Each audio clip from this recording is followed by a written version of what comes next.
Hello everyone and welcome back to our podcast. I'm Annie. I'm Zoe. I'm Sherry. I'm Beverly. Today our group is excited to talk about a book that really challenges the way we think about life and relationships. The book is The Courage to be Disliked, written by Ichiro, Kishimi, and Fumitake Koga. It's based on the ideas of Adlerian Psychology, and it presents the whole philosophy through a dialogue between a philosopher and a young man. The young man questions everything about life, happiness, freedom, relationships, and the philosopher explains how we can actually change our lives starting from this every moment. Before we get into the details, here's a big question about the book asks. How would happen if you lived a life without being controlled by other people's opinions? To explore that, let's start with one of the core concepts. Thanks, Annie. One of the ideas that really stood out to me is the separation of texts. According to Adler, many of our problems come from mixing up our task with other people's task. A task belongs to you if you are the one who has to face the consequences. Here's an example. If you're giving a presentation in class, your task is to prepare well and explain clearly. But whether your classmates like you, whether they judge you, that's not your task. That belongs to them.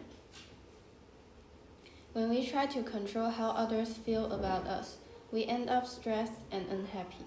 But when we separate tasks, we can finally stop carrying responsibilities that do not belong to us.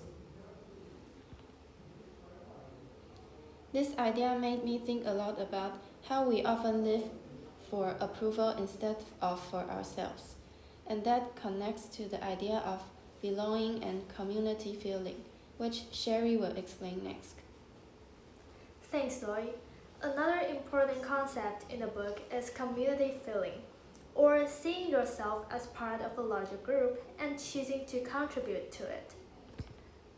Adler says that happiness doesn't come from competing with others, like comparing grades, achievements, or popularity. Instead, happiness comes from contribution. For example, in a school group project, things go much better when everyone focuses on what they can offer instead of trying to be the best member.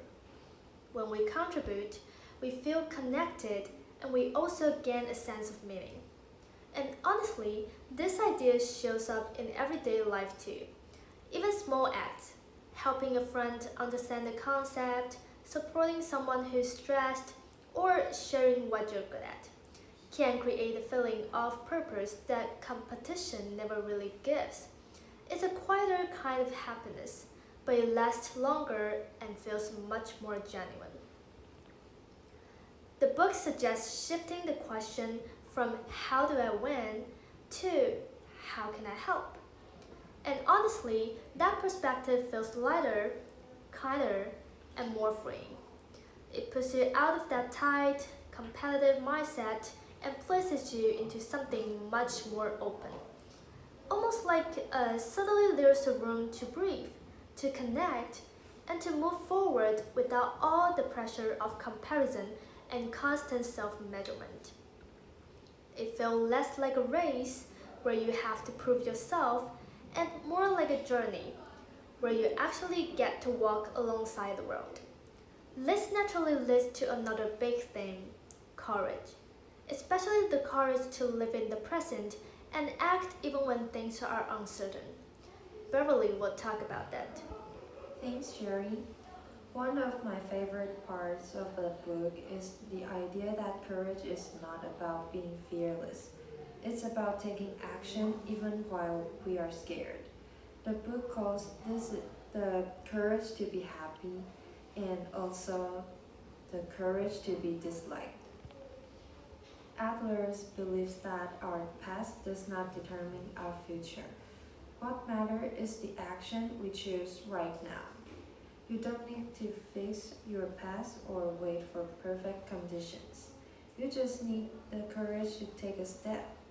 For example, speaking up in class, trying a new hobby, or admitting a mistake can feel uncomfortable.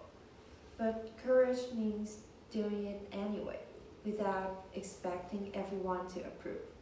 The book reminds us it is impossible to be liked by everyone, so don't let that stop you from living the life you want. With these ideas in mind, let's talk about how the book connects to our own experiences. So here's a question for everyone. After reading the book, how has your view of other people's opinion changed? I'll go first. After reading the book, I've started to care less about other people's opinions. I used to hold back on stage during the showcase of my club because I worried too much about how others saw me. But now I feel that if I get the chance to perform again, I'll be able to focus more on the moment instead of stressing about what everyone might think. For me, I realized that I often make decisions based on what others might think. For example, when choosing whether to speak up during group discussions, I sometimes hold back because I'm afraid people might think my idea isn't good enough. The worry about others' opinions ends up shaping my choice more than what I truly want to say. But the separation of tasks idea helped me see that not everything is my responsibility. How others feel about me isn't something I need to control. Yeah, I agree with that. And the idea of contribution also changed my mindset. I used to compare myself with others a lot. Yeah, even now sometimes. But after reading the book, I started thinking more about how I can help instead of how I can win. And strangely, when I shifted my focus, things felt less heavy.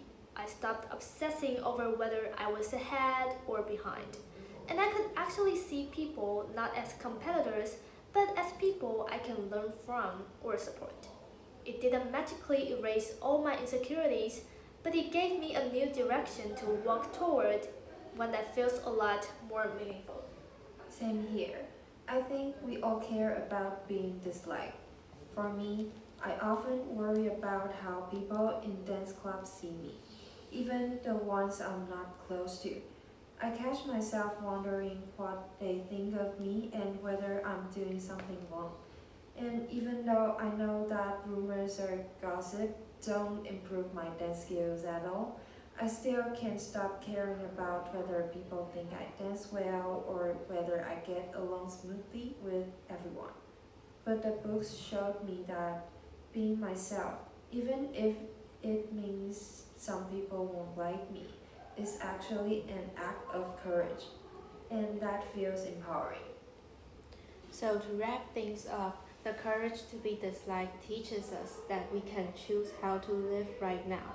We don't need to be controlled by our past, by fear, or by other people's expectations. True freedom comes from contribution and from the courage to live honestly, even if not everyone approves.